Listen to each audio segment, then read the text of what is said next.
오늘은 제목이 이제 비참한 사람 그리고 감사드리는 사람 이런 상반된 그런 제목을 가지고 말씀을 나눠보도록 하겠습니다.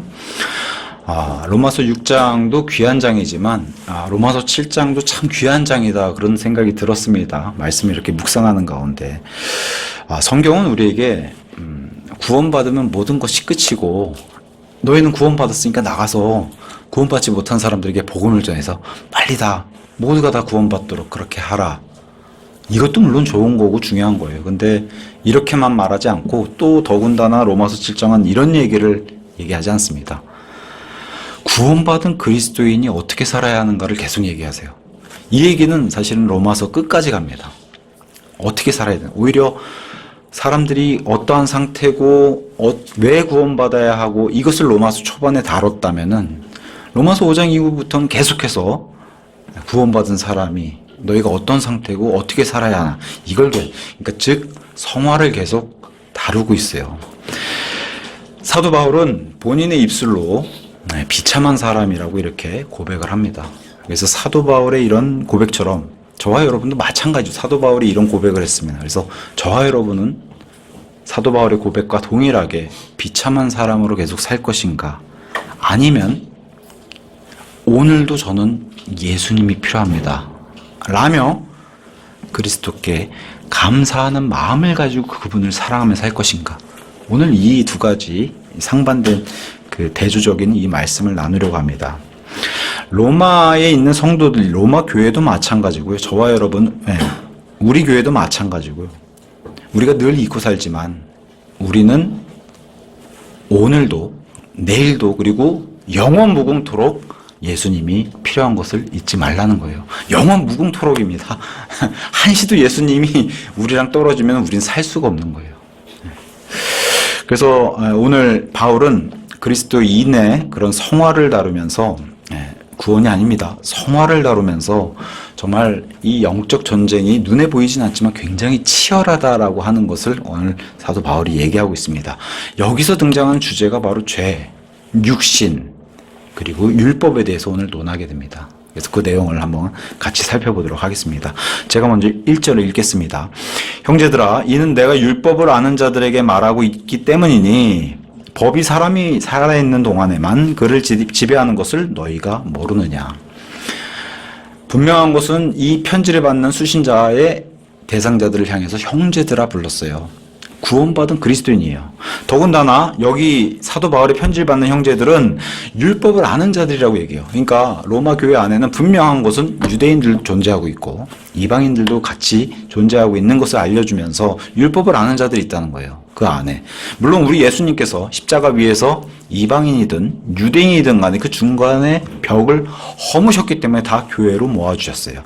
그럼에도 불구하고 그 안에 분명히 디아스포라 현상으로 과거에 흩어져서 살던 그 유대인들이 정착해서 여전히 로마에 거하고 있는 유대인들 가운데 구원받은 로마 교회 사람들이 있다. 이걸 이제 사도 바울이 얘기를 하면서 그러면서 분명한 것은 너희는 이방인들이 이런 상태니까 아니면 이교도들이 구원받지 못한 사람들이 이런 상태니까라고 얘기하지 않고 너희 구원받은 사람들아 너희는 나의 형제들이고 하나님의 자녀들인데 이렇게 시작하는 거예요. 편지가. 그러니까 로마서 7장도 우리가 놓치지 말아야 할 것은 구원받은 사람에게 쓴 편지로 계속해서 그거를 잊지 말라는 겁니다. 이 내용 자체가. 그래서 로마서는 특히나 오늘 7장은 예수님 말씀 믿고 복음을 받아들이고 구원받고 천국 가세요 이런 내용을 하는 게 전혀 아니라는 거예요. 그래서 로마서는 우리에게 참 귀한 책인 그 이유 중에 많은 이유가 있겠지만 그 이유 중에 하나가 복음으로 천국 가세요라는 주제 너머에 훨씬 더 광범위한 주제를 다루고 있다는 거예요. 율법을 아는 자들, 로마 교회는 분명히 율법을 아는 유대인들이 있었고 그 유대인들 통해서 율법의 지식을 아는 이방인들이 분명히 있었다는 거예요. 그 둘 다가 다 로마 교회, 구원받은 그리스도인으로서 이 편지를 받고 있다는. 그러면서 살아있는 동안에 효력이 있는 법이 있다는 거예요. 여기서 말씀하고 있는 법은 세상 법이 아니라 하나님의 법을 얘기하고 있는 거예요. 하나님의 법. 그래서 계속해서 나오겠지만 하나님의 여기서 나오는 법은 하나님의 그 율법을 얘기하는 겁니다. 그래서 남편과 아내 이야기를 가져오는데 2절과 3절에 이제 남편과 아내 이야기가 이렇게 등장을 하게 됩니다.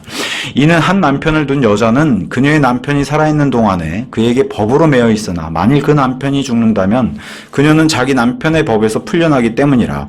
그렇게 만일 그녀가 그녀의 남편이 살아있는 동안 또 다른 남자와 혼인하게 된다면 그녀는 간음하는 여인이라 불리리라. 그러나 만일 그녀의 남편이 죽는다면 그녀는 그 법으로부터 자유로우니라. 그렇기에 그녀가 또 다른 남자와 혼인하게 되더라도 그녀는 전혀 간음하는 여인이 되지 아니하느니라. 물론 오늘은 가정에 관한 그런 주제가 아니기 때문에 이 얘기는 깊게 나누지 않겠습니다. 어려운 얘기하는 게 아니에요, 성경이. 남녀가 하나가 돼서 가정을 이루고 그 남녀의 가정사를 통해서 하나님께서 그리스도와 교회 얘기를 하는 거기 때문에 어려운 얘기를 전혀 하는 게 아니에요. 세상에서도 자기의 배우자, 남편이나 아내가 죽게 되면은 너무 쉬운 내용이죠. 죽은 사람이 뭘 어떻게 하겠어요. 영향력을 미치지 못한다는 얘기를 성경에서 하는 거예요. 어려운 얘기가 아닙니다. 이 얘기는 고스란히 그리스도와 교회인 신부가 그 역할 자리에 들어가서 그 얘기를 동일하게 하는 거예요. 근데 과거에 우리의 배우자, 남편, 그 배우자, 아내든 그 자리에 누가 있었냐? 율법이란 존재가 있었다는 거예요. 근데 그것에 대해서 율법에 대해서 죽은 사람, 그리고 내가 죽었기 때문에 이제는 새로운 관계를 맺는 새로운 혼인 대상이 바로 예수님이 되셨다고 하는 그 얘기를 어렵지 않게 하는 거예요. 우리 죽은 사람이 부활해서 오지 않는 한은 어떻게 하겠어요? 그렇잖아요. 너무 어려운 얘기 하는 게 아니기 때문에 성경이, 그래서 아이들도 알아들을 수 있게. 그래서 죽은 배우자, 여기서 얘기하는 죽은 배우자는 율법을 얘기하고 있고, 죄로부터 자유로울 수밖에 없는 유일한 통로는 어떻게 돼요? 죽음밖에 없다라고 예수님이 사도 바울을 통해서 이렇게 시작을 하는 겁니다. 바로 죽음밖에 없다.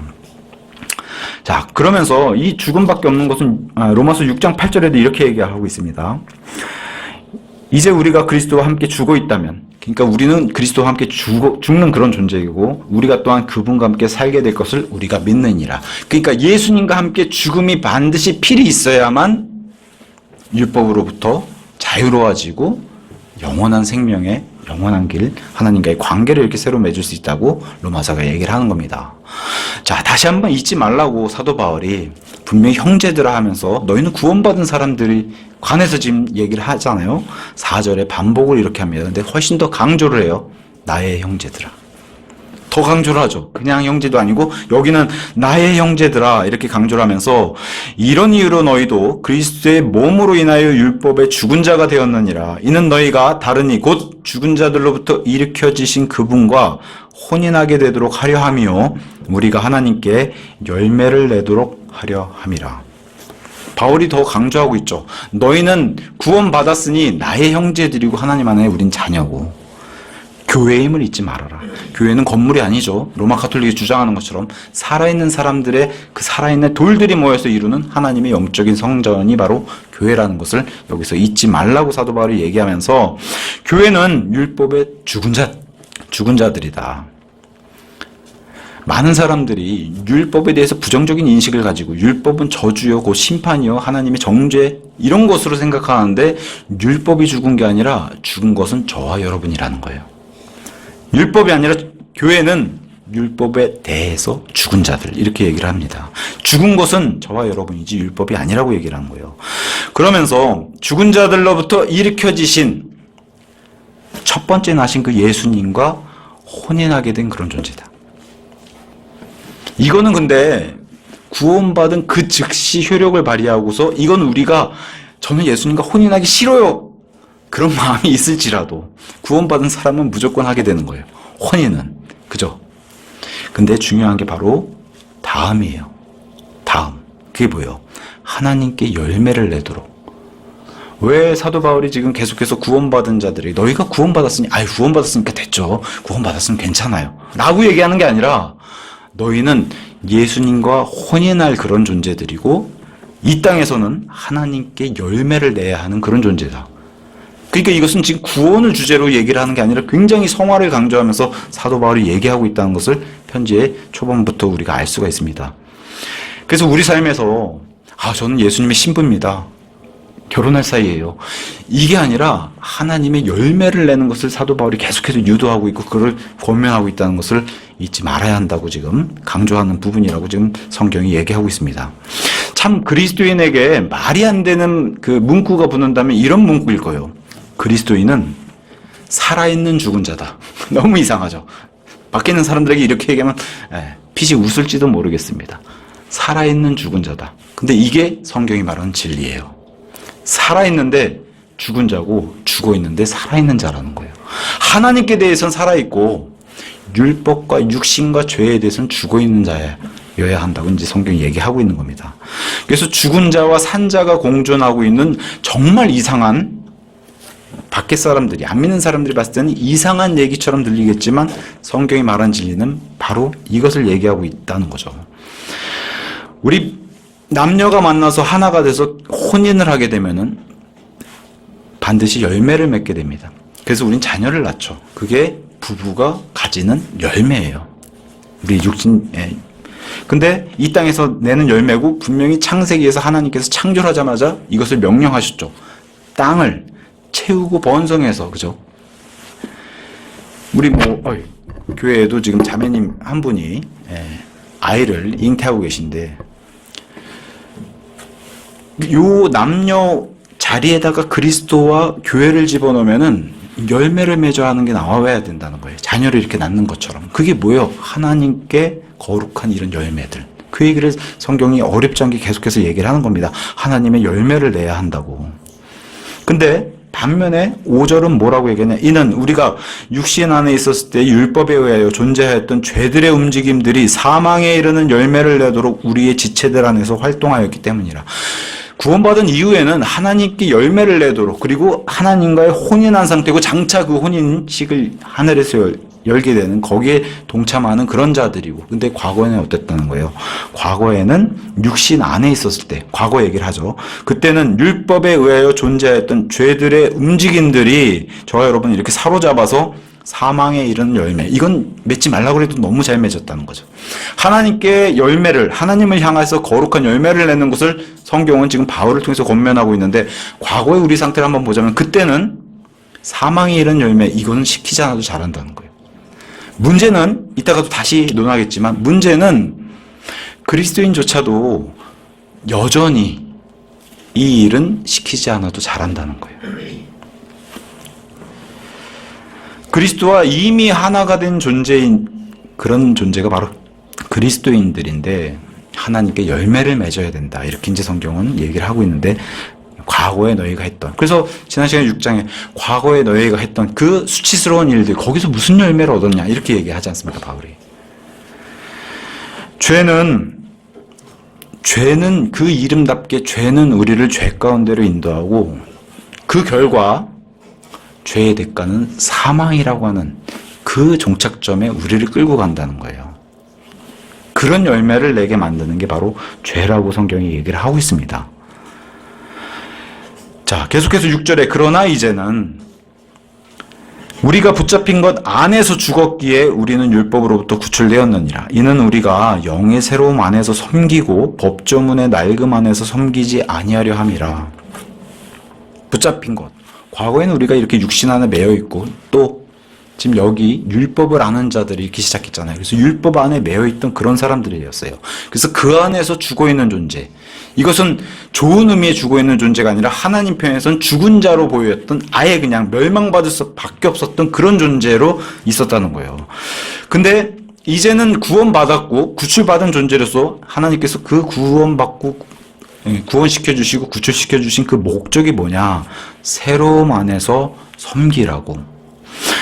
과거에는 이런 법조문의 낡은 것 안에서 우리가 존재했다는 거예요. 이것을 성경은, 그리고 오늘 본문은 계속해서 율법, 그 다음에 하나님의 명령, 이런 것으로 설명하고 있는데, 더 이상 이런 것들을 섬기지 않으라고, 섬기지 말라고. 그래서 새로움 안에서 이제는 예수 그리스도를 통해서 새로운, 그래서 새 사람, 영적인 것을 추구하라고 이렇게 하나님께서 말씀해 주시면서, 법조문의 일에 낡은 것에 대해서는 골로새서에서 이렇게 얘기합니다. 골로새서 2장 14절에서 제가 읽어드리겠습니다. 2장 14절에서 이렇게 얘기하고 있습니다. 우리를 대적하였고 우리를 반대하였던 손으로 쓴 법령들을 예수님께서 지워 없애셨으니 그 길에서 그것을 제거하시어 그분의 십자가에 그것을 못 박으셨느니라. 예수님이 우리에게 해주신 일이 바로 이런 것들이란 거예요. 예수님께서 이 법조문을 없애주셨기 때문에 더 이상 율법이, 하나님의 명령이 우리가 그것을 두려워해서가 아니라 이제는 완전히 다른 개념으로, 원래는 구약에서 특히나 이스라엘 백성도 마찬가지였지만 이스라엘 백성들이 보여준, 이스라엘 백성들이 특히나 실패했던 부분이 이 부분인데, 교회는 그러지 말라고. 그게 뭐예요? 이스라엘 백성은 하나님이 고귀한 율법을 받았, 어느 백성이, 어느 민족이 이런 걸 받았어요. 근데 그 좋은 걸 받아다가 오히려 율법이 우상이 돼버리고, 그죠? 그것만 잘 지키면 하나님 잘 섬기는 줄 알고. 근데 그것에서 완전히 실패를 하게 됐죠. 그리고 이스라엘에게 준 율법은 좋은 것임에도 불구하고 그것을 굉장히 두렵게 받았고 저주로 받았어요. 하나님께서 주신 것을.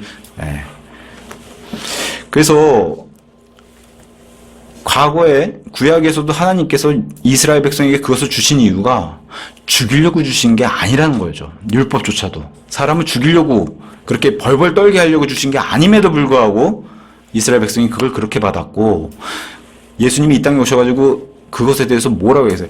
이런 것들을 원하지 않는다는 거예요. 만약에 진짜 교회도 설교 시간에 주무시는 사람들, 뒤에 나가서 3시간 손 들고 계세요. 이런 식의 법조문을 만들어서 이거를 꽉 조이게, 그러면 얼마나 힘들겠어요. 예배를 빠지셨어요? 뭐 벌금을 물린다던가 이런 식의 법조문, 뭐 이스라엘 백성은 훨씬 더 심하죠. 왜냐하면 돌로 맞아 죽을 일들이 많잖아요. 그러니까 그것에 대해서 벌벌벌 떨게 되는, 율법이 그런 역할을 했는데 하나님께서 원래는 그 목적이 아니라는 거예요. 그 율법을 주신 목적은 그 목적이 아니었다는 거예요. 근데 이런 것에 매여 있어가지고 이 법조문 자체를 섬겼다는 거예요. 근데 이것을 예수님이 없애시고 더 이상 그것을 섬기지 아니하게 하려고. 그래서 이런 것에 이제 더 이상 저와 여러분 같은 교회는 벌벌 떨고 두려워할 이유가 없어졌다는 거죠. 그래서 이제는 이런 것들이 아니라 너희가 먼저 나를 사랑했으면 좋겠다. 나를 먼저 사랑하고 나를 사랑하기 때문에 의로운 일을 하고 나를 사랑하기 때문에 경배하고, 완전히 개념이 다른 거죠. 짐승을 태우면 하나님을 잘 사랑하는 걸로 착각했지만 아니라는 걸, 순서가 뒤바뀌어야 됐었다는 거예요. 하나님을 사랑하기 때문에 내가 짐승을 최선을 다해서 바치고 좋은 걸 바치고 하나님께 경배를 드리고, 구약의 예배도 그런 식이었는데 이스라엘 백성이 이걸 뒤바꾼 게 문제였고, 어쩌면 저와 여러분 같은 교회도 그럴진 모르겠어요. 행여나, 뭐 여기 계신 분들은 그런 분들이 안 계시라고 생각해요. 행여나 내가 예배를 빠지면 이번 주에 무슨 저주가 나에게 임하지 않을까? 내 복이 달아나지 않을까? 이런 것들이 우리 마음에 있다면 이거는 율법이 아니라 우리에게 율법주의라는 게 생겨 있는 거라는 거죠. 물론 그런 식의 교회도 굉장히 많고요. 엄격하게 그런 규례를 가지고 운영하는 교회들도 많아요. 머리 스타일서부터 뭐 복장 단속하고 이런 게 바로 숨 막히는 거죠. 하나님을 섬기는 게 아니라 벌써 여기서부터 넘어야 하는 단계들이 많으니까요. 그게 아니란 거예요. 예수님을 섬기는 거는. 우리 예수님은 자발적으로 자원해서 스스로 그분을 사랑하는 것을 원하시잖아요. 근데 사람들이 그렇게 예수님께 다가오는 게 아니라 내가 오늘 하나님께 시간을 투자하고 내가 오늘 하나님께 헌금을 바쳤기 때문에, 아니면 이래서 예배 시간에 참석했기 때문에, 주객이 전도가 되면은 그것은 하나님이 받으시지 않는 거죠. 거기서 이스라엘 실패했는데 교회도 동일한 그런 실패를 하면 안 되기 때문에 사도 바울이 얘기를 하면서 7절, 그렇다면 우리가 무슨 말을 하겠느냐? 율법이 죄냐?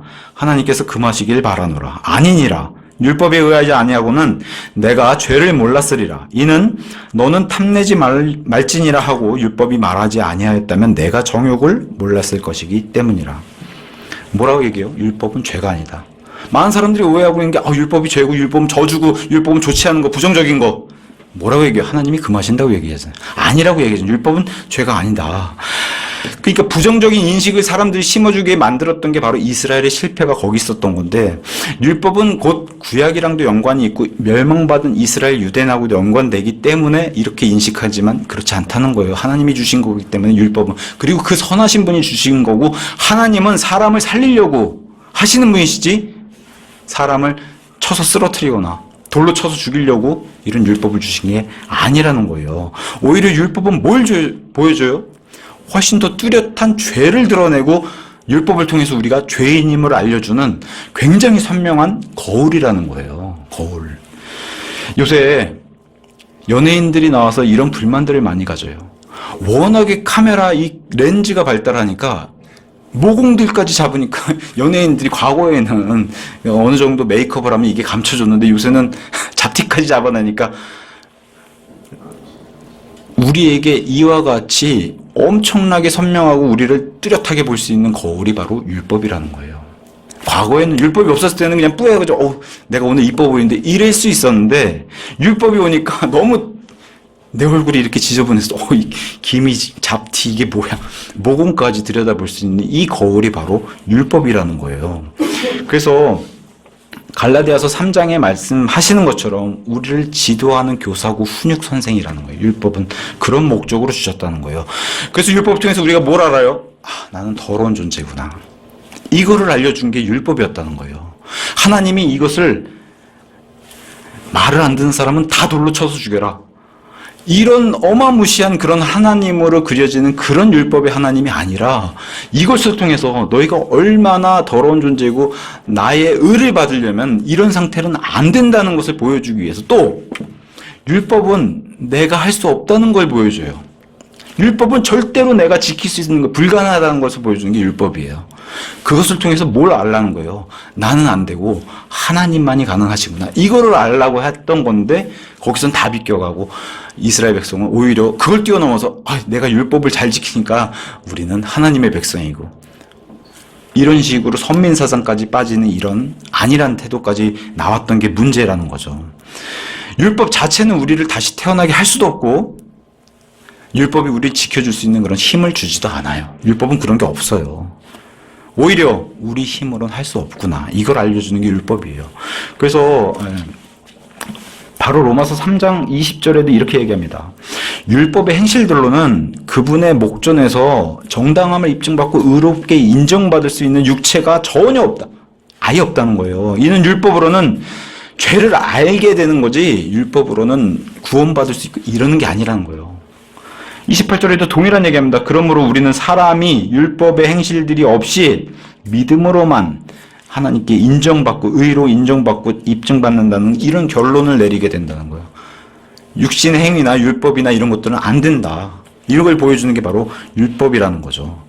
그래서 많은 사람들이 오해하는 게 바로 이런 거예요. 율법에 의하지 않으면 내가 죄를 몰랐다. 그럼 율법이 오기 전엔 죄로 인정하지도 않으시고 죄가 아니네요? 아니라는 거예요.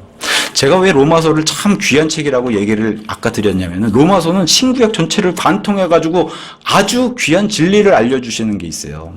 로마서 초반엔 뭐라고 얘기해요? 율법이 어떤 시대에, 그죠? 율법 이전 시대의 모든 사람들의 하나님을 거부하고 빛으로 나오기 싫어하고 어둠을 사랑하고 자기 마음에 진리를 두기 싫어하고, 그럼에도 불구하고 그들 마음속에 하나님을 알게 될 만한 알만한 것들을 다 넣어주셨고, 사람이 찾고자 하면 창조주 하나님부터 찾을 수 있게끔 하나님이 다 그렇게 창조를 하셨다는 거예요. 설계를 하셨고. 그래서 모든 이 땅에 태어난 모든 인류는 변명할 수 없게 하나님이 심판석 앞에서 이렇게 로마서가 시작해요. 율법이 없던 시대에도. 율법이 등장하고 나서는 더하죠. 왜 그래요? 율법이 없던 시대에는 거울이 뿌얘도 이게 좀 안 좋은 것 같은데, 내가 잘못한 것 같은데, 이걸 알 수 있었는데 율법이 오니까 어떻게 돼요? 훨씬 더 뚜렷해가지고 이 정도였어 내 얼굴이? 이걸 보여주는 게 율법인데, 율법 이전 시대도 마찬가지였다는 거예요. 율법이 없었다고 해서 죄가 인정이 안 되냐? 그렇지는 않았다는 거죠. 그렇게 따지면은 노아 홍수에 왜 그 많은 사람들, 셀 수 없이 많은 사람들이 다 심판받았겠어요? 율법이 없었는데. 그래서 성경은 뭐라고 얘기하냐? 율법이 없던 시대에도 양심의 법이 율법과 동일하게 작용한다고. 지금도 마찬가지예요. 지금도 예수님을 믿지 않는 사람들에게는 양심의 법이 율법과 동일하게 작동하고, 저 여러분은 율법을 뛰어넘는 지금 예수님의 은혜를 받았지만 여전히 지금도 안 믿는 사람들은 율법이 그들의 양심의 법과 또 율법이 그들의 정죄를 하는 그런 역할을 합니다. 율법은 영원한 거예요. 하나님이 주셨기 때문에. 그래서 성경은 균형적으로 봐야 돼요. 율법이 오기 전에는 죄가 인정되지 않았다. 그렇지 않다는 거예요. 왜? 율법이 그리고 없는 사람들도 로마서 2장 14절 15절에 이렇게 얘기합니다. 양심의 법에 대해서. 율법이 없는 이방인들이 본성으로 율법 안에 포함된 일들을 행할 때면 율법이 없어도 이것들이 자신에게 율법이 되기 때문이라. 다 안다는 거, 이게 좋은 일인지 나쁜 일인지 선한 일인지 악한 일인지. 이것들은 그들 마음속에 기록된 율법의 행위를 보여주나니 그들의 양심도 증거하고 그들의 생각들이 서로 고소하거나 서로 변명하는 동안 증거하니라. 마음속에 이렇게 양심이 찌르고 양심이 다투고, 이 일은 율법이 없어도 모든 이방인들에게도 이것을 하나님이 다 만들어 놓으셨다는 거예요. 동일한 율법의 역할을 하게 되는. 그래서 지금도 뭐 우리 10월 초에 한강에서 불꽃 축제 100만 명이 모인다고 해요. 저도 과거에 이제 간 적이 있었는데, 가면 이제 사람들이 워낙 부딪히고 많이 이렇게 북적북적 되니까 쓰레기통이 멀리 있어요. 그러면은 쓰레기통이 멀리까지 가기도 불편하고, 어떤 한 사람이 여기다 쓰레기 버리기 시작합니다. 그럼 어떻게 해요? 산더미가 돼요. 누구나 다 죄를 쉽게, 이게 버리면 나쁘다는 걸 다 알아요. 근데 어떻게 돼요? 다 같이 하니까 괜찮은 거예요. 죄가 이렇게 우리를 끌고 가고 모두가 다 이렇게 동참하게 만들고 아무도 양심에 찔려 하지 않아요. 과거엔 다. 근데 분명히 그들 양심은 증거할 거예요. 이거 잘못된 일인데도 불구하고 그 양심을 자기가 누르면서 죄를 저지르는, 아주 단적인 예지만 이거보다 더 큰 죄들도 마음속에 그리고 행동으로 나타나는 죄들이 훨씬 더 많다는 거죠. 이것을 뚜렷하게, 이 죄를 끄집어내는 게 뭐예요? 훨씬 뚜렷하게. 그게 바로 율법이에요. 쓰레기 버리는 거 잘못한 거 그건 죄예요. 불법입니다. 이게 바로 법이잖아요. 그걸 가져온 게 율법이에요. 그래서 8절과 9절에 죄인의 비참한 상태와 나는 왜 죄인인가를 보여주는 게 바로 8절과 9절입니다. 그러나 명령에 의하여 계기를 잡은 죄가 내 안에서 온갖 부류의 욕구를 야기하였느니라. 이는 율법이 없이는 죄가 죽었기 때문이라. 이는 한때 내가 율법 없이 살아 있었으나 명령이 왔을 때 죄가 되살아나서 나는 죽었기 때문이라. 율법이 없었을 때는 죄가 훨씬 율법이 왔을 때보다 덜 뚜렷했던, 율법이 와야지 뚜렷했는데, 죄가 율법과 명령이 등장해요. 그러니까 거짓말하지 말아라, 이런 율법이 등장하니까 죄가 훨씬 더 선명해졌죠. 그전에는 거짓말하면 찔리고 하면 안 될 것 같은데, 이런 상태였다면 하나님의 말씀, 더군다나 기록으로 딱 남겨주셔서 거짓말하지 말고 거짓 증언하지 마라, 이 말씀을 요즘 말로 빼박으로 탁 주시니까 어떻게 돼요? 죄가 훨씬 더 드러났죠. 그래서 율법이 오니까 이 땅에 죄인이 아닌 사람이 없다라는 걸 성경이 얘기해 주는 거예요. 그래서 율법에 통해서 뭐가 돼요? 나는 멸망받을 수밖에 없는 죽은 자였구나 라는 걸 보여주는 거예요. 내가 왜 죄인인가? 율법이 오니까 더 선명해졌다는 거예요. 여기서 말하는 죄인, 이것은 긍정적으로 하나님께 대하여 죽은 자가 아니라 율법이 오니까 나는 꼼짝없이 죽을 자, 멸망받을 자구나, 이걸 보여주는 거예요. 육신에 대해서 죽은 자가 아니라 멸망받아 죽을 자였구나, 그 사실을 보여줘요. 우리 아이들은 본성적으로 뭘 보여주냐면은, 장난감 같은 가게, 저희 아이도 인형 가게 이런 데 가면 눈이 뒤집혀져요. 들고 가려고 그러고. 이게 본성이에요. 우리가 죄인으로 태어나서 그게 본성이에요. 그것에 대해서 전혀 양심에 찔리지 않아요. 아직은 그럴 나이니까. 근데 좀만 지나면 어때요? 이걸 가져가는 거는 나쁜 짓인데 하면서도 가져가게 되는 그런 죄를 저지르기 시작한다는 거죠. 죄는 우리를 강제하지 않아요. 분명히 우리가 의도적으로 짓는다는 거죠. 죄는. 편의점 갔는데 육신이 막 저절로 움직여서 막 껌을 주머니에 넣는 이런 사람이 어디 있어요? 없어요. 죄는 우리 강제하지 않아요. 이 안에서 양심의 법과 생각의 법이 막 다퉈요. 이걸 훔치면 나쁜 건데 그래도 주인이 딴짓하고 있으니까 괜찮아. 이걸 낮추다가 어떻게 돼요? 결국에는 우리 그 옛날에 만화 같은 거 보면 천사와 마귀가 이렇게 똑똑 뜨잖아요. 그죠? 옛날 만화에. 그래서 그런 짓 하면 나쁜 짓이야. 근데 이쪽에서 괜찮아, 다들 그런 짓 해. 결국엔 이쪽이 이기죠. 우스갯소리로 우리나라에 이제 곧 월드컵이 열리지만, 월드컵이 열리면 우리나라 대규모 응원단이 있잖아요. 붉은 악마라고. 근데 참 붉은 악마의 이름이 탄생한 배경을 들어보면은 안타깝습니다. 왜 그래요? 원래는 두 가지 안을 놓고 하나는 화이트 엔젤이라고 해서 우리나라가 백의 민족이니까 그렇게 이름을 하나 잡고 하나는 붉은 악마를 잡았는데 그 붉은 악마 대표가 그런 얘기를 했어요. 하얀 천사는 왠지 약해 보여서 붉은 악마가 강한 것 같아서 이게 세상 사람들의 인식이 그렇다는 거죠. 강하고 색깔도 강하고 붉은 악마가 세지 천사는 약하다. 이게 이제 세상 사람들의 인식이죠. 어쨌든 그래서 이런 것들이 죄는 내가 의도적으로 지어서 그 죄가 나를 이끌게끔 나를 내주고 지난 시간에 양보해 주는 것처럼 이런 일이 커가면서 아이들도 커가면서 의도적으로 이런 죄를 짓는 아이가 만약에 난 몰랐을 때 훔쳤잖아요. 장난감 훔치고 뭐 우리 더 어린 갓난 아이들은 자기가 마음에 드는 거 그냥 끌고 가잖아요. 자전거 있으면 자전거 끌고 가. 그러면 엄마가 막 와서 말리잖아요. 그거 가져가면 안 된다고. 그럼 그 아이는 그 끌고 가는 게 몰랐으니까 괜찮을까요? 그럼 죄가 아닐까요? 그래도 죄예요. 끌고 가는 것 자체는 죄예요. 다만 그 아이가 어리기 때문에 그 어린 나이에 맞춰서 하나님이 인정을 안 해주시는 거지 끌고 가는 것 자체는 죄예요. 죄가 없는 건 아니에요. 그래서 그 아이는 자라서 분명히 의도적으로 죄를 짓게 되고 반드시 짓게 된다고 얘기를 하는 겁니다. 근데 그 죄의 대가는 사망이라고 얘기를 하는 거예요. 성경은 정확하게. 율법은 10절에 이렇게 얘기해요. 하나님께서 율법을 율법은 원래 생명에 이르도록 제정된 명령이다. 살리려고 줬다라는 거예요. 율법 자체가. 살리려고 하는 이 목적으로 주었는데 많은 사람들이 율법을 어렵거나 두려워하는 이유가 뭐예요? 돌로 쳐서 죽이라는 명령으로 받아들이기 때문에 특히 이스라엘도 마찬가지고요. 율법은 두려움, 저주구나 아니라는 거예요. 예수님이 오셔가지고 사도 요한을 통해서 말씀해 주신 요한복음 1장 16절 예수님은 은혜와 진리가 충만하신 분이고 그렇게 오셨는데 은혜에 은혜를 더하신 분이시다. 근데 그 동일한 분이 구약에서 주신 분이에요. 그렇잖아요. 우리 예수님이 여호와 하나님이시잖아요. 구약에서도 예수님이 동일하게 주셨는데 구약에서 주신 율법도 은혜인데 더 큰 은혜를 가지고 오셨다는 거예요. 율법도 은혜예요. 그것도 사람을 살리려고 주셨고 그래서 12절에 이런 말씀이 있는 겁니다. 근데 10절에 후반부에 생명에 이르도록 제정된 명령이 사망에 이르게 하는 것임을 발견했다는 거예요. 사람들이 이것을 이렇게 받아들이고 율법을 저주로 만든 이런 것들을 하나님 의도와는 다르게 그래서 12절에 율법에 대해서 설명을 이렇게 합니다. 이런 이유로 율법은 거룩하고 명령도 거룩하며 정당하고 선하다. 의롭고 율법은 선하고 거룩하고 의로운 거예요.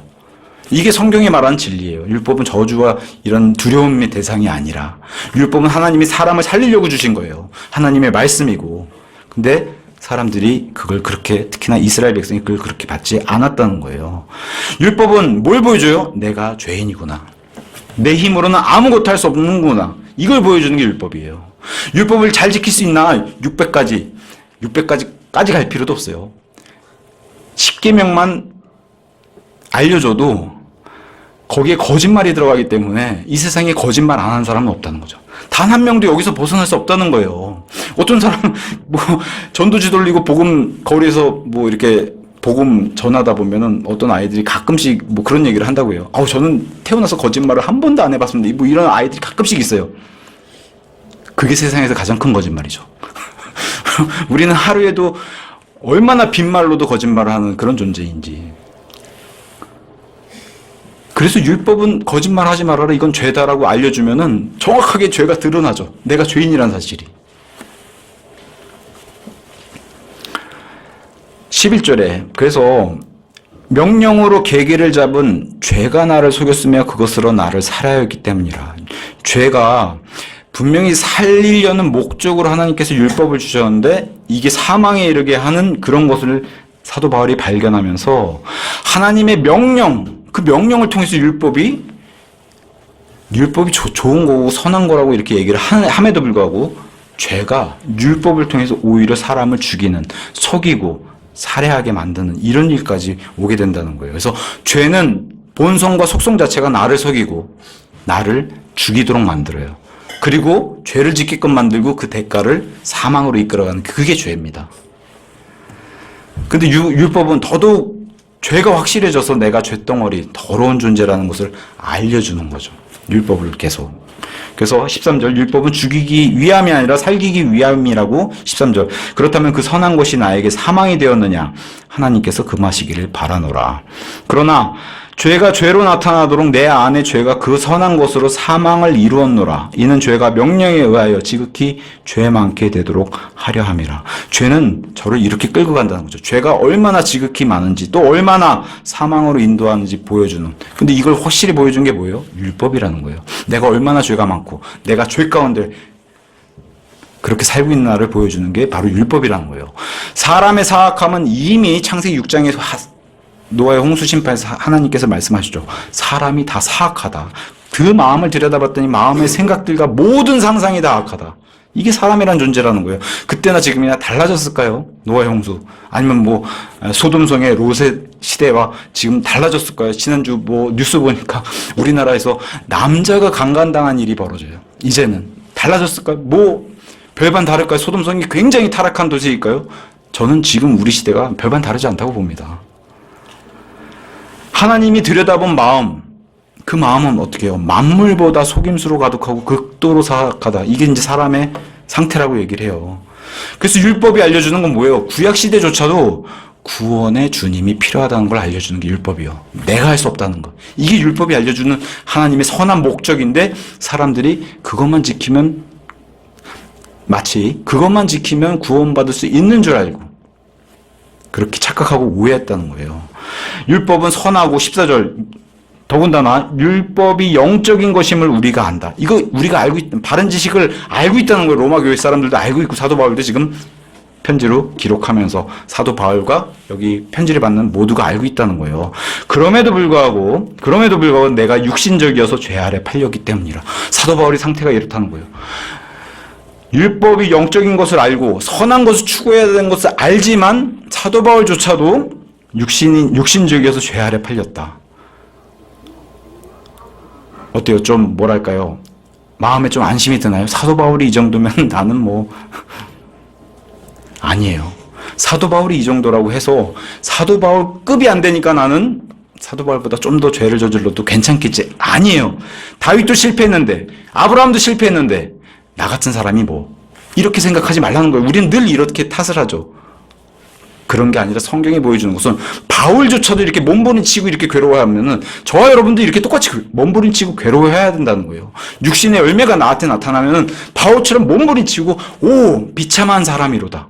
이런 고백이 동일하게 저와 여러분도 나와야 된다는 거예요. 내가 육신적이어서 바울도 육신적이라는 거예요. 이런 사람이 그럼 저와 여러분 더 하겠죠. 죄 아래 팔렸다는 거예요. 구원받은 그리스도인이 여전히 지금 죄 아래 팔려 있는 상태라고 늘 선한 것을 추구해야 되는 사람이 그러니까 어떤 목사님이 이런 얘기를 했어요. 죄는 우리와 공존하고 늘 가까이 있고 늘 같이 있기 때문에 내가 기도를 하면서도 죄를 짓고 복음을 전하면서도 죄를 짓고 심지어 회개를 하면서 하나님께 회개를 하면서도 죄를 짓는 게 우리라는 거예요. 여기 지금 대상자가 불신자가 아니라 그리스도인입니다. 이걸 계속 놓치지 말라는 거예요. 바울은 15절에 이는 내가 행하는 그것을 내가 수용하지 아니하며 내가 바라는 그것을 내가 행하지 아니하기 때문이라. 오히려 내가 증오하는 그것을 내가 행하는도다. 얼마나 비참해요. 하고 싶은데 안 되고 오히려 반대로 가 있고 바울이 이런 상태라고 얘기해요. 16절 그런즉 만일 내가 바라지 아니하는 그것을 내가 행한다면 나는 율법이 선하다는 점에 대해서 율법과 의견을 같이 하노라. 바울이 계속 뭐라고 해요? 율법은 선한 것이고 내가 잘못한 그것을 율법이 나에게 알려주고 그것에 나는 율법과 함께 바울이 동의한다고 얘기를 하는 겁니다. 그러면서 바울이 세 친구의 얘기를 해요. 자기를 포함해서 세 명의 친구. 한 명은 육신이라는 친구. 나는 혼이고요. 또 하나는 영이라는 친구가 있어요. 이 세 친구에 대해서 바울이 얘기를 하기 시작합니다. 17절부터 20절에 그렇다면 이제 그것을 행하는 이는 내가 아니라 다만 내 안에 거하고 있는 죄니라. 이는 내 안에 즉 내 육신 안에 선한 것이 전혀 거하고 있지 않음을 내가 알기 때문이라. 나에게 하려는 의지가 있으나 그 선한 것을 수행하는 방법을 내가 발견하지 못하노라. 이는 내가 바라는 선을 내가 행하지 아니하고 오히려 내가 바라지 아니하는 악을 내가 행하기 때문이라. 이제 만일 내가 바라지 아니한 것을 내가 행한다면 그것을 행하는 이는 더 이상 내가 아니요 다만 내 안에 거하고 있는 죄니라. 자, 육신이라는 친구가 있는데 이 육신이라는 친구의 가면을 벗겨보니까 그 안에 죄가 있어요. 여기서 계속 죄를 의인화해서 사도 바울이 표현하고 있는데, 육신이란 친구, 과거에는 이 친구밖에 없었어요. 굉장히 둘도 없는 친구고, 의형제면 우리 영원토록 함께하자. 이 육신과 혼이 그랬어요. 이 친구 좋아하는 일만 했어요. 과거에는. 그래서 어떤 사람이 사람은 참 희한하고 묘한 존재다 이런 얘기를 했어요. 선한 일을 알면서도 안 하고 나쁜 일인 것을 알면서도 이건 시키지 않아도 스스로 알아서 한다고 이런 얘기를 했어요. 우리 안에서도 여전히 발견할 수 있는 건 뭐예요? 시기, 교만, 성내는 일, 험단, 수군대는 일, 탐욕, 게으름. 그죠? 저도 마음속에 하나님께, 하나님, 제가 오늘은 더 아내를 사랑하겠습니다. 제가 오늘은 더 변화된 사람이 되겠습니다 하고 돌아서 아내한테 막 버럭하고, 그래서 이런 그래프를 늘, 제가 아까 우리는 죽었는데 살아있는 자고 살아있는데 죽은 자다라고 얘기하는 게 늘 이게 오락가락해서 육신과의 이 다투는 치열한 영적 전쟁이 매일 일어나니까 정말 세상 사람들이 봤을 땐 미친 사람이라고 볼 수도 그런 존재가 바로 그리스도인이 아닌가 그런 생각이 듭니다. 근데 과거에는 이 육신이나 친구만 좋아하고 이 친구 좋아하는 일만 했어요. 근데 21절에서 22절. 그런즉 이제 내가 하나의 법을 발견하였느니 내가 선을 하기를 바랄 때 악이 나와 함께 있다는 것이라. 이는 내가 속사람을 따라 하나님의 법을 크게 즐거워하기 때문이라. 속사람, 나의 영적인 일을 출구하는 이 하나님의 법을 크게 즐거워할 때 어떤 걸 발견해요? 뭔가 선한 일을 할 때 튀어나오는 게 있다는 거예요. 악이 튀어나온다는 거예요. 악이. 그래서 이 선과 악이 내 안에서 공존하는 것을 발견하는데, 구원받은 사람이라면 영적으로 다시 태어났기 때문에 영이라는 친구가 하나 더 생기는 거예요. 그래서 새 친구라고 얘기하는 거예요. 과거엔 육신의 친구만 있었는데 지금은 영적인 영이라는 친구가 다시 생겨서 이제는 이 친구 가운데서 고민하게 되는 이런 일이 발생한다는 거예요. 그래서 영적인 친구가 조금이라도 친하게 지내려고 그러면 옆에서 굉장히 시기하면서 다가오는 그게 바로 육신이라는 거예요. 이 새 친구에 대해서 얘기를 하면서, 근데 어떻게 해요? 영적인 일에는 굉장히 친구와 가까워지기가 힘든데 육신적인 일에는 너무나 쉽게 가까워지고, 그렇지, 역시 우리는 친구야 하면서 붙게 된다는 거죠. 그래서 이 영적인 친구를 성경은 속사람, 새로운 사람 이렇게 얘기를 합니다. 그래서 이 선을 행하려고 하면 반드시 이런 악이 등장하는데, 악이 우리 안에 공존한다는 이게 진리고 하나님께서 이걸 인정하라는 거예요. 선과 악이 너의 안에서 공존하고 있다. 23절에 육신의 다른 표현이 지체들이라는 표현이 등장하는데, 그러나 내 지체들 속에 있는 또 다른 법을 보나니 나의 생각의 법과 전쟁하여, 이게 내 안에서 벌어지는 치열한 영적 전쟁이죠. 전쟁하여 나를 내 지체들 속에 있는 죄의 법에게로 사로잡아 오느니라. 이게 바로 사도 바울이 고민하고 있고 비참하게 자기의 몸부림치는 게 바로 이거죠. 내 지체들 속에 있어. 내 육신 안에서 또 다른 법을 보았는데, 이것은 하나님의 율법이 아니라 또 다른 법, 나의 생각의 법과 전쟁하여, 나는 하나님의 뜻을 따르고 하는 이 생각의 법과 전쟁을 했는데 내 지체들 속에 있는 육신의 법, 그 죄의 법이 나를 사로잡아서 죄 가운데를 끌고 가는 이것을 발견하는 게 바로 사도 바울의 고백입니다. 이게 바로 내 안에서 벌어지는 영적 전쟁이라는 거예요. 바울이 왜 비참한 상태라고 얘기했냐? 육신이 죄의 법에게로 사로잡혀 오기 때문에. 신이란 단어가 있습니다. 죄라는 영어 단어 S-I-N. 그래서 어떤 학자가 이런 얘기 했어요. S-I-N을 잘 들여다보세요. S-I-N, 죄라는 한가운데 어떤 단어가 있습니까? 바로 I라는 단어가 있습니다. I가 죄 가운데 있다는 것을 신이란 단어가 보여줘요. 우리는 죄 가운데 있고 우리 가운데는 죄가 있고. 그래서 14절부터 25절까지 계속 등장하는 게 내가 해서 쭉 등장해요. 죄와 함께 있는 이 주제에서. 그래서 24절에 드디어 사도 바울의 이 고백이 이제 등장하게 됩니다. 오, 나는 비참한 사람이로다. 누가 나를 이 사망의 몸에서 구해내겠는가. 처참하죠. 바울도 이러기 싫었지만 자신의 이런 모습을 발견하고서 고백을 하는 게. 예전에 개역성경에는 오호라 이렇게 돼 있어요. 여기 지금 바울의 탄식인 오라는 단어, 이 탄식만 들어도 바울의 이 심정이 우리가 전달이 돼야 돼요. 얼마나 이 죄 가운데 몸부림치고 괴로워하는지를. 재밌는 것은 많은 현대역본이 이 오라고 하는 알파벳도 오입니다. 그냥 이 감탄사를 다 빼버렸어요. 하나님의 말씀은 정말 귀한데 이 감탄사를 빼버렸어요. 오라는 단어, 이 탄식만 들어도 바울이 얼마나 괴로워하고 있는지. 저와 여러분도 동일하게 이 바울의 고백처럼 저와 여러분도 죄가 나를 인도하고 내가 죄 가운데 빠지고 내가 죄를 행할 때마다 라고 하는 이 탄식이 나와야 되는 거예요. 나는 비참하구나. 내가 이런 존재, 내가 이렇게 나약한 존재구나. 바울이 이 오라는 탄식뿐만 아니라 죄인 중에 자기가 우두루머리라고 고백했잖아요. 그 정도로 자기도 이렇게 자기의 악함을 발견하고서 이런 탄식을 하게 되는, 그리고 누구한테 이런 회개를 하고 고백을 해요? 하나님께. 저와 여러분도 이런 고백하는 사람이 되기를 바랍니다. 바울의 이런 고백이, 바울도 이랬으니까 우리가 바울 발끝도 못 따라가는데 우리는 할 수 없지 그냥 죄 저지르고 바울도 그랬는데요 아니라는 거예요. 이런 기록을 남겨놓는 것은 바울과 같이 몸부림을 치면서 영적 전쟁을 치열하게 치르고 너희가 육신을 사랑하는지 예수님을 사랑하는지 그거를 계속 점검하라는 거예요. 그래서 예수님을 사랑하는 그런 것들, 그 방향으로. 그래서 바울이 굉장히 겸손한 것을 여기서 다시 한번 보여주면서 우리에게는 구원도 성화도 우리 힘으로 할 수 없다는 것을 인정하라고 하나님께서 계속 얘기해 주시는 거예요. 근데 반복해서 계속 말씀드리지만 우리가 계속 육신에 속하고 죄를 짓는 이유가 뭔가, 왜 죄를 계속 짓는가? 성경은 이것에 대해서 단순하고 명료하게 알려줘요. 예수님을 육신보다 더 사랑하지 않기 때문에. 너무 단순합니다, 성경은. 왜 죄를 짓는가? 육신이 더 좋고 죄가 더 좋기 때문에. 누구보다도, 예수님보다도.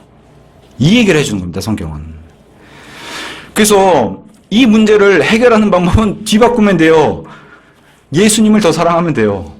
그러면 육신과 죄로부터 멀어진다고 성경은 우리에게 해답을 제시해줘요. 예수님이 이 땅에 내려오셔서 가장 큰 명령을 주신 게 뭐예요? 다 제쳐두고 이거는 가장 우선적으로 해야 된다.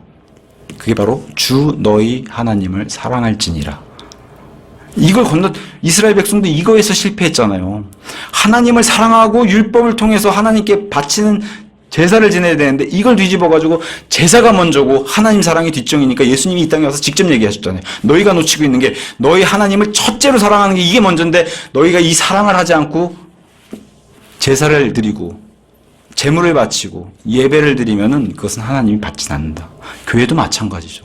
저와 여러분도 육신을 사랑하고 죄가 우리 가운데 있다, 만연한다. 그것은 예수님보다 그것을 더 사랑하기 때문에 그런 일들이 벌어진다고 얘기를 하는 겁니다. 그럼에도 불구하고 예수님은 이 땅에 신약시대를 열어주시면서 우리에게 더 이상 율법처럼 그렇게 두려워하고 벌벌 떨고 이걸 안 지키면 큰일 나고 하나님 사망에 이르는 이런 저주와 벌을 주시는 그런 분으로 오신 게 아니라는 거예요. 동일해요. 구약과 신약은 동일하게 예수님이 원하시는 건 뭐예요? 너희 스스로 너희가 자발적으로 나를 사랑하길 바란다. 다른 거 있어요? 없어요. 하나님이 원하신 건 너희가 자발적으로 나를 사랑하기 원해서 자발적으로 내게 나아오길 원하는 게 하나님이 원하시는 거지. 그게 율법 시대였든 교회 시대였든 이건 동일하다는 거예요. 하나님을 사랑하는, 여기서 출발인데 사랑하지 않고 다가오기 때문에 문제가 되는 거죠. 지금도 마찬가지로 저와 여러분이 자유의지로 이렇게 하나님께 나오길 원하시는 거예요. 그래서 25절 앞에 이 사망의 몸에서 건져내실 분은 우리 주이신 예수 그리스도를 통하여 하나님께 감사드리노라. 이분밖에 없다는 거예요. 우리를 구원해 주신 다른 이름도 주신 적이 없고 오직 이분만. 여기 주 예수 그리스도 다 등장했죠. 예수님의 호칭이 유일하신 분 이분밖에 없다는 겁니다. 구원도 이분밖에 없고 우리를 성화, 그 다음에 믿음 생활에 인도해 주실 분도 이분밖에 없다는 거예요. 그래서 저와 여러분 구원 받았어도 여전히 예수님이 필요한 겁니다. 여전히. 근데 뒷부분에 마지막에 뭐라고 마무리를 해요? 그렇기에 나 자신은 이렇게 사망의 몸에서 건져내실 분은 예수님밖에 없음에도 불구하고 나 자신은 생각으로 하나님의 법을 섬기나. 이것은 원해요. 내가 원하는 일이고. 근데 육신으로는 죄의 법을 섬기노라. 우리 육신이 이러한 존재라는 걸 마지막에 마무리로 쐐기를 받고 이렇게 끝냅니다. 그래서 하나님의 법과 육신의 법은 계속해서 충돌할 거예요. 오늘도 충돌할 거고 앞으로도 계속 충돌할 거예요. 재밌는 거 한 가지 보고 갈게요. 여기 지금 계속 육신 얘기하다가 여기 사망의 몸이란 단어로 바꿨었어요. 왜 그럴까요? 육신은 플래시고 몸은 바디인데 성경이 말한 육신은 하나님을 기쁘게 해드리는 게 요만큼도 없습니다. 육신은 다 멸망받아야 되고 저주받아야 되는 그런 존재를 하나님께서 계속 성경 기록에 알려주신 거예요. 육신은 그런 존재. 플래시라는 것은 고기 덩어리에 불과해요. 저와 여러분이 그런 걸 가지고 있다는 거예요. 근데 여기서 왜 몸이라는 단어를 썼냐? 몸은 중립적인 입장도 취할 수 있다는 거죠. 몸은. 그래서 우리 고린도전서 15장에 가면 몸, 부활장에는 육신의 부활이라는 단어는 안 써요. 몸의 부활이라는 단어를 쓰죠. 재밌게도 로마서 우리 본문의 7장 4절에 보세요. 나의 형제들아 이런 이유로 너희도 그리스도의 몸으로 인하여, 여기 예수님의 육신이라는 표현을 안 쓰고 몸이라는 표현을 썼어요. 왜 그래요? 예수님의 몸도 부활하신 그 몸으로 등장하실 거고 저와 여러분도 그 부활할 몸, 물론 우리 몸, 육신 같은 존재예요 다. 근데 우리 몸도 사망할 거예요. 그럼에도 부활에는 몸이라는 단어를 써요. 그래서 우리가 영혼, 몸 할 때 몸은 긍정적인 의미, 심지어 몸은 하나님께서 받으세요. 육신 안 받으시고. 똑같은 우리가 다 가지고 있는 이 껍데기가 육신이고 몸인데 육신은 안 받으시고 몸은 받으세요. 그래서 로마서 12장에 가서 보면 이런 말씀이 있습니다. 12장 1절에 그러므로 형제들아 내가 하나님의 자비들로 인하여 너희에게 간청하노니 너희는 너희의 몸을 거룩하고 하나님께서 기꺼이 받으실 만한 살아있는 희생 제물로 드리라. 그죠? 육신을 드리라는 게 아니라 몸을 살아있는 희생물로 드리라. 이런 데 쓰는 게 바로 몸이고, 그래서 육신과 몸은 이렇게 구별해서 하나님이 써주셨어요. 그래서 결론을 맺으면은, 여기 지금 바울이 자기 내적인, 영적인 치열인 전쟁에 대해서 자기도 고백을 하면서 하나님께도 고백을 드리고 로마 성도에게 이런 편지를 쓰면서 너희도 동일한 것으로 내가 안다. 이곳에 이런 현상을 겪지 않는 사람은 그리스도인이라고 할 수 없겠죠. 그래서 이런 치열한 영적 전쟁에서의 나는 고백할 수밖에 없다. 비참한 사람이라고. 왜? 바울이 자기가 봐도 자기가 실패하는 모습을 많이 보니까요. 재밌는 것은 여기 보세요. 로마서 6장도 그렇고 오늘 본문인 7장도 그렇고 등장하지 않는 단어가 있어요. 세상과 마귀가 등장하지 않아요. 그죠? 여기선 육신과 죄는 계속 등장하는데 세상과 마귀는 등장하지 않아요. 왜 그럴까요? 세상과 마귀는 외부적인 용서예요. 외부에서 나를 공격하는 거고 육신과 죄는 내부에서 일어나는 일이라는 거예요. 근데 중요하죠. 내부에서 일어나는 일, 외부에서 공격하는 것도 중요해요. 우리는 그런 것에 무지하지 않아요. 근데 내부에서 내 안에서 일어나는 이 영적 전쟁, 이것은 나의 문제가 강하다는 거예요. 그리고 언젠가는 예수님 앞에 서가지고 그리스도 심판서 안에서 내 안에서 일어나는 이 전쟁에 대해서 나도 예수님 앞에 회개보고할 날이 있다는 거예요. 그것을 바로 성경은 육신과 죄에 대한 문제로 이렇게 사도 바울이 얘기를 한 겁니다. 그래서 오늘 중요한 것은 우리 내적인 요소들 가운데 육신과 죄, 이 문제를 다루고 있는데 외부적인 요인의 탓, 세상이 저를 그렇게 만들었어요. 마귀가 저를 이렇게 만드는 거잖아요. 이런 탓을 할 수 없다는 거예요. 내부적인 육신과의 이 죄, 이 내부에서 일어난 일은 내가 일으키는 문제, 내가 내어주는 일이기 때문에 이것은 변명할 수 없다는 거예요. 그 얘기를 중요하게 지금 사도 바울이 얘기를 하면서 이런 것에서 계속 패배하는 이유가 뭘까요? 죄와 육신에. 다시 말씀드리지만 예수님을 덜 사랑하기 때문에. 그래서 성경의 메시지는 굉장히 단순합니다. 덜 사랑하기 때문에. 그래서 오늘 제목처럼 사도 바울의 고백처럼 이쪽 방향으로 계속 비참한 사람으로 살 것인가? 구원은 받았어요. 어떤 분들은 구원받은 걸 막 자랑하시는 분들도 많잖아요.